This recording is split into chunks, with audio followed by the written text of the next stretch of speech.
नमस्कार दोस्तों, कदम के आज के वीडियो में आप सभी का स्वागत है। तो कल हमने प्रेमचंद की कहानियों को पढ़ा था। कल 6 कहानियाँ हम पढ़े थे। अगर इस शेड्यूल के हिसाब से देखें तो कल हम अलगोजा तक जितनी भी ये कहानियाँ हैं प्लस इसमें एक कहानी और कफन, ये कहानियाँ हम पढ़ चुके हैं। ठीक है, तो 56 + 5 11 कहानियाँ हम पढ़ चुके हैं। बची हुई 5 कहानियाँ आज हमें पढ़नी है। कौन कौन सी पढ़नी है? गिला, पूस की रात, ईदगाह, दूध का दाम और मुफ्त का यश। छोटी छोटी कहानियाँ हैं और जो महत्वपूर्ण कहानियाँ होंगी उनको मैं डिटेल में आपको बता ही रहा हूँ, और जो बाकी जो कहानियाँ हैं जो उतनी महत्वपूर्ण नहीं है उनको भी मैं आपको उनके जो शॉर्ट नोट्स तो आपको मिल ही गए हैं और थोड़ा सा उस पर भी चर्चा हम कर ले रहे हैं। आपने फीडबैक दिया है, सब लोगों को अच्छा लग रहा है, नोट्स देखकर भी अच्छा लग रहा है। और टेलीग्राम पर सारे 16 कहानियों के नोट्स का PDF आपके टेलीग्राम ग्रुप पर डाल दिया गया है, तो आप वहां से डाउनलोड कर सकते हैं। ठीक है, जिन बच्चों को ने नहीं डाउनलोड किया है वो ये शेड्यूल भी और जो कहानियों के जो नोट्स हैं ये वाले आप वहाँ से ले सकते हैं। तो चलिए पहली कहानी शुरू करते हैं, वो है गिला। गिला का मतलब होता है शिकायत। क्या मतलब होता है? शिकायत। तो मैं शैली में लिखी हुई है एक और कहानी है प्रेमचंद की। इस अब की बार जो मैं शैली में भी वे एक नायिका के रूप में हैं, एक महिला के रूप में इस कहानी को लिख रहे हैं। यह मध्यम वर्ग परिवार की एक स्त्री है, पत्नी है, जो अपने पति और बच्चों की देखभाल करने के लिए काफ़ी जिम्मेदार हैं। अपने भीतर से काफ़ी अकेले और असंतुष्ट अपने आप को पाती हैं। अपना जो पति है जो अपने मन में पति के व्यवहार, घर परिवार की जिम्मेदारियों और जीवन की एक रास्ता को लेकर इनको लगातार शिकायतें रहती हैं, अर्थात गिला है। डे टू डे की जो प्रॉब्लम्स होती हैं ना, छोटी छोटी बातें होती हैं जिसको लेकर होता है कि ये ऐसे होना चाहिए था, वो वैसे होना चाहिए था। बस उन्हीं चीज़ों को लेकर इनकी जो शिकायतें हैं उसी पर ये पूरी कहानी लिखी गई है। ठीक है, इनके जो पति है वो बड़े ही सज्जन, उदार, बहुत शांत स्वभाव के व्यक्ति हैं। समाज में उनकी छवि बहुत अच्छी है, लेकिन घर के मामलों में बेहद लापरवाह और बेहद सहनशील हैं। वे गलतियों को महत्व नहीं देते, सबको माफ़ करना और गैर हस्तक्षेप करना पसंद करते। बड़ा सीधा साधा इंसान है, हर चीज़ में माफ़ कर देगा। कोई ऐसे क्या हो गया टाइप का होता है ना, कि कोई बड़ी बात नहीं है, वो वाला इनका एटीट्यूड है। बच्चों के रेफरेंस दिए गए हैं और नौकरों के रेफरेंस इस कहानी में दिए गए हैं। कहानी क्या है कि इसमें वह जो नायिका है वह अपने पति के व्यवहार, एक रास्ता और जिम्मेदारियों से उत्पन्न होने वाले छोटे छोटे संघर्षों को क्या करती है, कुरीति उठाती है। गृहिणी को पति की अतिशय सज्जनता और सहनशीलता से शिकायतें हैं, या कह लीजिए परेशानी है। पति ना तो नौकर को डांटते हैं, ना बच्चों पर सख्ती रखते हैं। बड़े ही भले मानुष टाइप के इनके पति हैं। हमेशा सबकी कमियों को छिपाते और माफ़ करते रहते हैं। घर के सारे झंझट, परिवार, बच्चों की शरारतें, बाजार गृहस्थी का बोझ, यह सब गृहिणी के कंधों पर ही आ जा रहा है।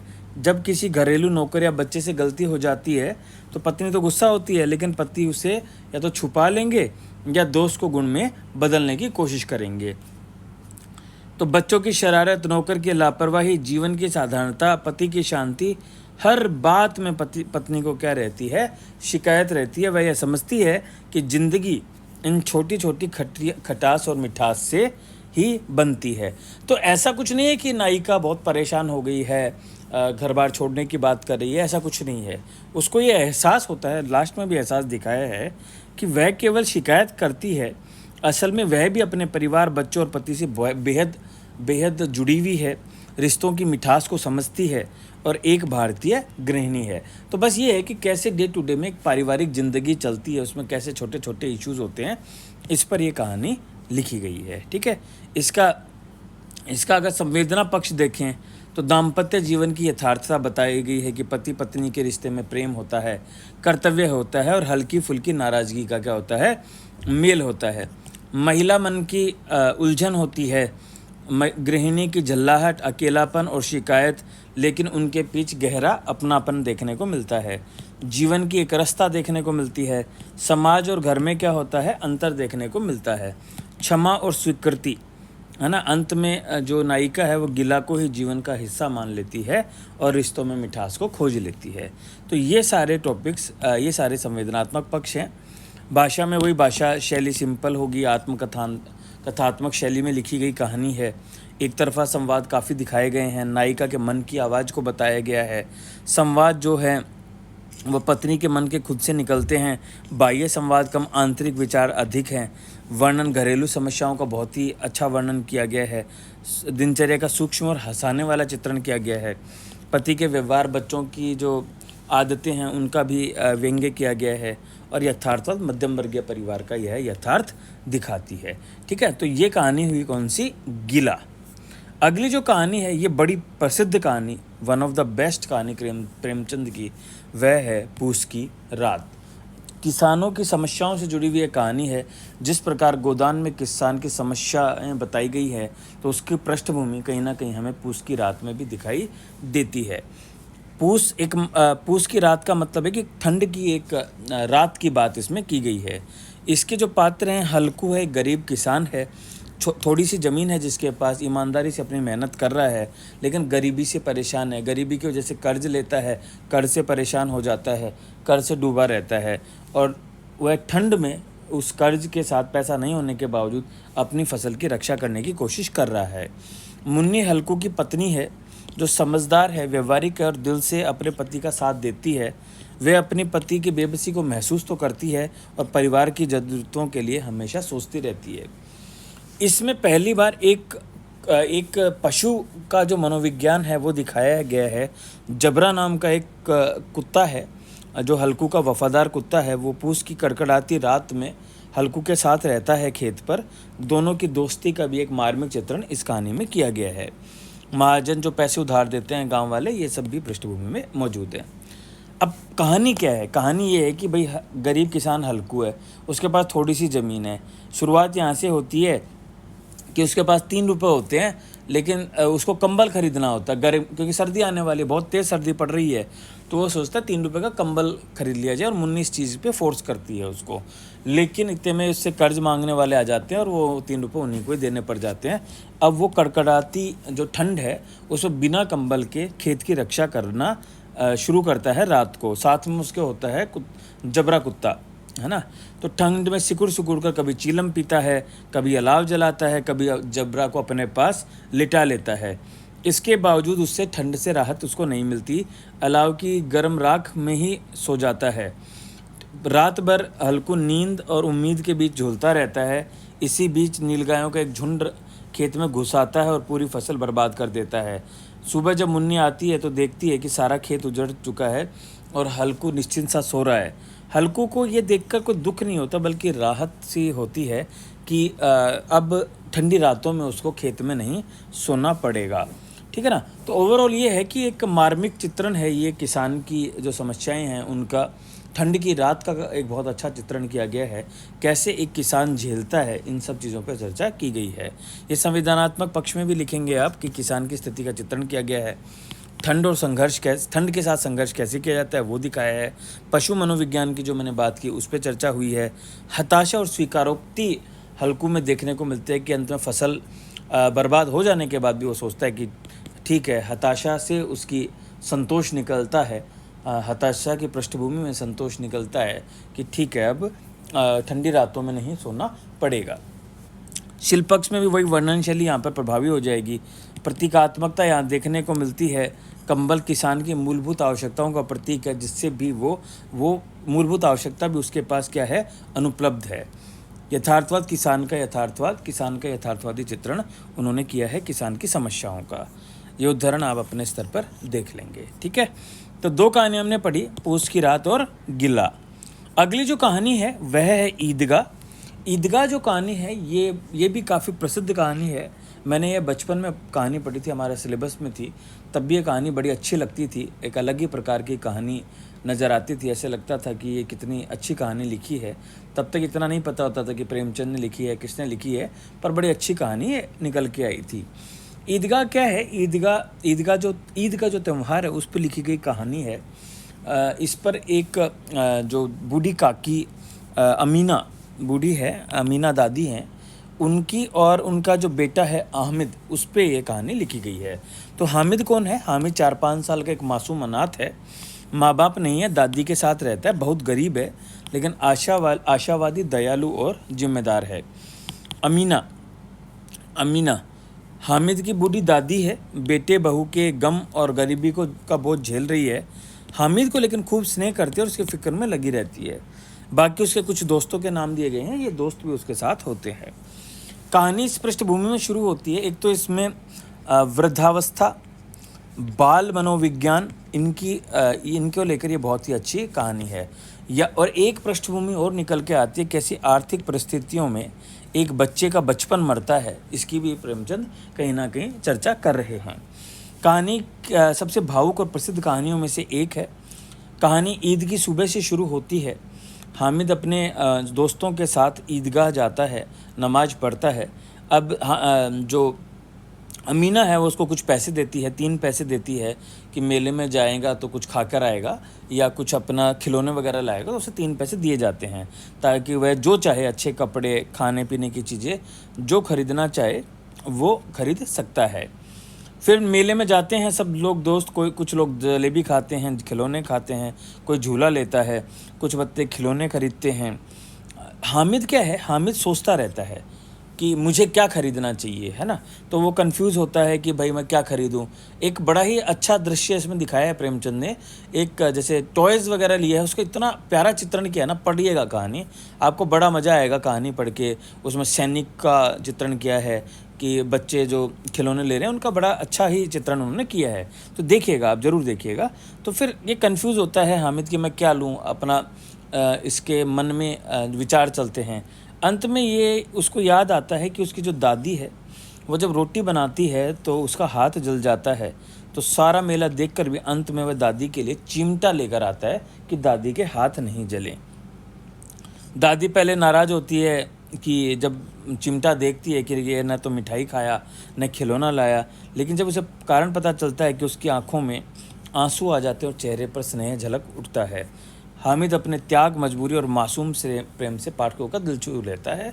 लेकिन एक इसका दूसरा पक्ष यही है कि भाई देखो, आर्थिक स्थिति कितनी ख़राब है उसकी, उसमें संवेदनशीलता कितनी आ गई है और एक त्याग की भावना आ गई है, और अब उसका बचपन मर रहा है। तो ये कहीं ना कहीं इस पर कटाक्ष समाज पर प्रेमचंद करते हुए आते हैं। संवेदनशीलता में भी वही पॉइंट्स लिख लेंगे, त्याग और संवेदनशीलता हामिद की दिखाई है। बाल मनोविज्ञान बहुत प्रभावी तरीके से यहाँ पर आया है ना। बच्चों का जो वर्णन किया है, बच्चों की गतिविधियों का जो वर्णन है, समाज का जो चित्रण है, ईदगाह का इतना सुंदर दृश्य उन्होंने दिखाया है, पारिवारिक प्रेम उन्होंने दिखाया है, गरीबी की मार्मिकता को इन्होंने दिखाया है। शिल्पक सीधी सादी भाषा में लिखा गया है, प्रभावशाली संवाद है, वर्णन शैली भी हर बार अगर कोई भी घटना सामने होगी या कोई चित्र सामने होगा तो वो वर्णन बहुत अच्छा सटीक वर्णन करते हैं। चिमटा एक प्रतीक के रूप में आता है, त्याग का, ममता का और परिवार के प्रति जिम्मेदारी का प्रतीक निकलकर आता है। यथार्थवाद यहाँ भी देखने को मिलेगा। ठीक है, तो ये कहानी थी कौन सी? ईदगाह। अगली जो कहानी है वो है मुफ्त का यश। यश और किस बात का? मुफ्त का, अर्थात फ्री में मिलने वाला यश। ठीक है, इसमें भी ये भी आत्मकथात्मक शैली में लिखी गई है। मुख्य पात्र मैं एक ईमानदार, विचारशील और सिद्धांतवादी व्यक्ति है। समाज में नाम लेकिन सिफारिश, दिखावे या अन्य स्वार्थी कार्यों से दूर रहते हैं। बलदेव सिंह है जो मैं का बचपन का साथी है। सीधे साधे ग्रामीण स्वभाव का है, जीवन में परेशानियों के समय मैं की मदद करता है। हाकिम जिले का एक रसिक अफसर है। समाज में प्रसिद्ध पर लोगों के लिए दूर और रुतबेदार। उसकी अफसरी का यश और नाम का काफ़ी लोगों के बीच में एक उनका जो ये है अफसरी है वो चर्चा का विषय बना रहता है, और आसपास जो समाज और गांव के लोग होते हैं वो होते ही होते हैं। ये कहानी क्या है कि होता क्या है, मैं संक्षिप्त में अगर बताऊं तो जो कहानीकार मैं सिद्धांतवादी है, ठीक है, विचारशील सिद्धांतवादी है। एक व्यक्ति है जो बचपन का बलदेव का जो साथी है, ये इनसे सिफारिश करता है कि आप हाकिम जिला से सिफारिश करो और मेरा ये काम हो जाए। यह सिफारिश नहीं करता है और काम कुदरती हो भी जाता है अपने आप। अब जब ये इसको धन्यवाद देने आता है तो यह भी स्वीकार नहीं कर पाता कि ये काम मैंने नहीं कराया है। मुफ्त का जो यश मिल रहा था ना, जो प्रसिद्धि मिल रही थी, जो सम्मान मिल रहा था, उसको स्वीकार कर लेता है। तो मैं कहानी पढ़ दे रहा हूँ आपके सामने, पर कहानी मोटी मोटी यही है। तो इस कहानी में प्रेमचंद ने बिना श्रम के मिलने वाली झूठी ख्याति, सिफारिश और दिखावे की प्रवृत्ति पर तंज कसा है। कहानीकार अपने सरल ईमानदार स्वभाव के बावजूद परिस्थिति व अफवाहों के जाल में उलझ जाते हैं। हाकिम जिला जैसे अफसर से परिचय बढ़ना स्वाभाविक रूप से आसपास के लोगों में मैं को ताकतवर बना देता है, लेकिन वास्तविकता में वह अफसर से दूरी ही बनाए रखना चाहता है। एक दिन यही बलदेव सिंह इनके पास आते हैं, परेशानी लेकर आते हैं, लेकिन मदद नहीं करते। अफवाह फैल जाती है कि उनकी सिफारिश से काम बन गया। इसके बाद तो सैकड़ों फरियादी उनके समस्याएं लेकर मैं के पास भागने लगते हैं। कहानीकार समझाता रहता है कि उसका कोई उपकार नहीं, सबको आश्चर्य होता है कि उसकी मदद से ही चमत्कार हुआ है। अंततः लेखक खुद महसूस करता है कि समाज में मुफ्त का यश मिलने पर उससे पीछा छुड़ाना क्या है, मुश्किल हो जाता है। चाहे आप स्वयं जानते हो, लोग आपको मसीहा मान ही लेते हैं। तो मैंने थोड़ा सा गलत बता दिया आपको पहले कि यह स्वीकार लेता, बल्कि उल्टा है कि ये तो हमेशा मना करता रहता है कि मैंने नहीं किया, पर समाज ज़बरदस्ती इसके ऊपर मुफ्त के यश को चिपका ही देता है। तो ये कहानी है मुफ्त का यश। तो सच्ची प्रतिष्ठा या झूठा जो यश है उस पर दिखाया है। ईमानदारी की उलझन जो दिखाई गई है। समाज की क्या प्रवृत्ति होती है कि थोप देने वाली जो प्रवृत्ति होती है वो है। उपकार का दबाव भी यहाँ पर देखने को मिलता है। भाषा शैली, ये सारे पर वही चीज़ें हैं, आप देख लीजिएगा, इसमें कुछ महत्वपूर्ण नहीं है। आखिरी जो कहानी है, क्योंकि कफन अपन पढ़ चुके हैं, ये सेकंड लास्ट कहानी है, दूध का दाम। ये बड़ी ही अच्छी मार्मिक कहानी है। इसमें दूध का दाम, बड़े सूत्र वाक्यों में ये कहानी लिखी गई है। कई अच्छे कोटेशंस आपको इस कहानी में देखने को मिलेंगे। कहानी क्या है? कहानी यह है कि सुरेश और मंगल दो व्यक्तियों के ये मान लीजिए युवा हैं, बच्चे हैं, बच्चों से थोड़े बड़े हैं, उनके बीच की एक कहानी दिखाई गई है। भूंगी थी, एक महादलित वर्ग की स्त्री है। वह क्या करती है, महेशनाथ जो हैं, महेशनाथ एक गांव के जमींदार हैं, पढ़े लिखे और प्रगतिशील सोच के बावजूद समाज की रूढ़िवादी मानसिकता के प्रतिनिधि हैं।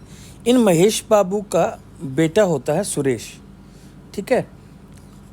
सुरेश को उसकी जो महेश बाबू की जो पत्नी होती है, सुरेश की माता होती है, उसको दूध नहीं उतरता है। तो जो भूंगी है उससे रिक्वेस्ट की जाती है भूंगी जो होती है, भूंगी इनके यहाँ काम कर रही होती है, तो भूंगी से रिक्वेस्ट की जाती है कि आप उसका खुद का बेटा होता है मंगल, कि मंगल को भी पाल लो और मेरे बेटे सुरेश को भी दूध पिला दो, है ना, तो ताकि इसका लालन पोषण हो जाए। तो भूंगी इस सुरेश को दूध पिलाती है और इसी दूध का दाम, कि क्या उस जो दूध पिलाया गया बचपन में उसका दाम मिल सकता है कि नहीं मिल सकता, इस पे ये पूरी कहानी है, ठीक है। तो पात्र कौन हुए? भूंगी। मंगल कौन है? भूंगी का बेटा है। सुरेश कौन है? महेश बाबू का बेटा है। महेश बाबू कौन है? गांव के जमींदार हैं। और दूध कौन पिला रहा है? भूंगी पिला रही है किसको? सुरेश को। तो दूध का दाम प्रेमचंद की मार्मिक कहानी है, जिसमें ग्रामीण समाज की कड़वी सच्चाई को दिखाया गया है। कौन सी कड़वी सच्चाई? जातिवाद, छुआछूत और अमीर गरीबी के बीच का फर्क। इसका अत्यंत ही यथार्थ और संवेदनशील चित्रण मिलता है। कहानी में मालकिन को दूध न उतरने के कारण भूंगी अपने दूध से जमींदार के बेटे सुरेश को पालती है। उसकी अपनी संतान मंगल को दूध कम पड़ जाता है।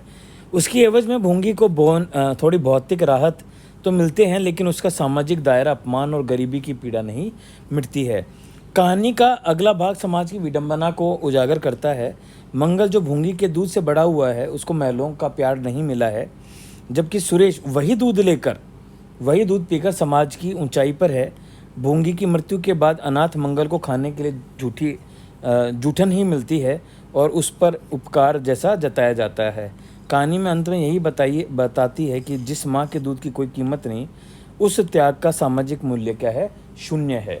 इसमें भी आप देखेंगे कुत्ते का रेफरेंस आता है, जो मंगल है उसके साथ एक कुत्ता रहता है, तो यहाँ भी पशु मनोविज्ञान देखने को मिलता है, ठीक है। संविधानात्मक पक्ष त्याग और ममता की अवहेलना, जातिगत और सामाजिक जो दूरी है वो दिखाई गई है, गरीबी और अपमान का क्या जुड़ाव है वो दिखाया गया है, बच्चे मंगल की पीड़ा और हताशा को दिखाया गया है। सवाल उठाया गया है कि क्या माँ के दूध का कोई दाम चुकाया जा सकता है कि नहीं जा सकता।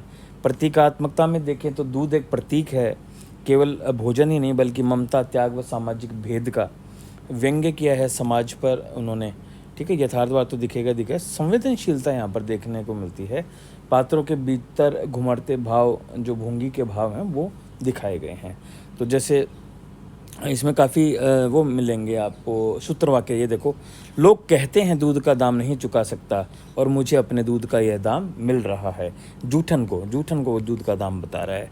देखा पेट की आग कैसी होती है, ये लात की मारी रोटियां भी न मिलती तो क्या करते। देखिए मतलब भूख का जो मनोविज्ञान है ना, वो भी यहाँ देखने को मिल रहा है।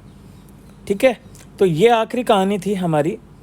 कफन हम पढ़ चुके हैं। ये पूरे 16 कहानियों के नोट्स आपके टेलीग्राम पर उपलब्ध हैं। उम्मीद है इनसे आपको लाभ रहा होगा, चीज़ों को याद करना आसान रहेगा। एक बार आप इन अपने नोट से पढ़ लें, फिर ये चार्ट देख लें और वीडियो देख लेंगे तो मुझे नहीं लगता कि कहानी कम से कम में कोई आपको दिक्कत आएगी। फिर भी कोई समस्या आ रही है, कोई फीडबैक है, कोई सुझाव है तो आपके लिए उपलब्ध हैं हम। आप कमेंट सेक्शन में बताइए या टेलीग्राम ग्रुप पे बता सकते हैं। ठीक है, प्रश्न आपको लगातार मिल रहे हैं, वहाँ पे अपना अभ्यास करते रहें।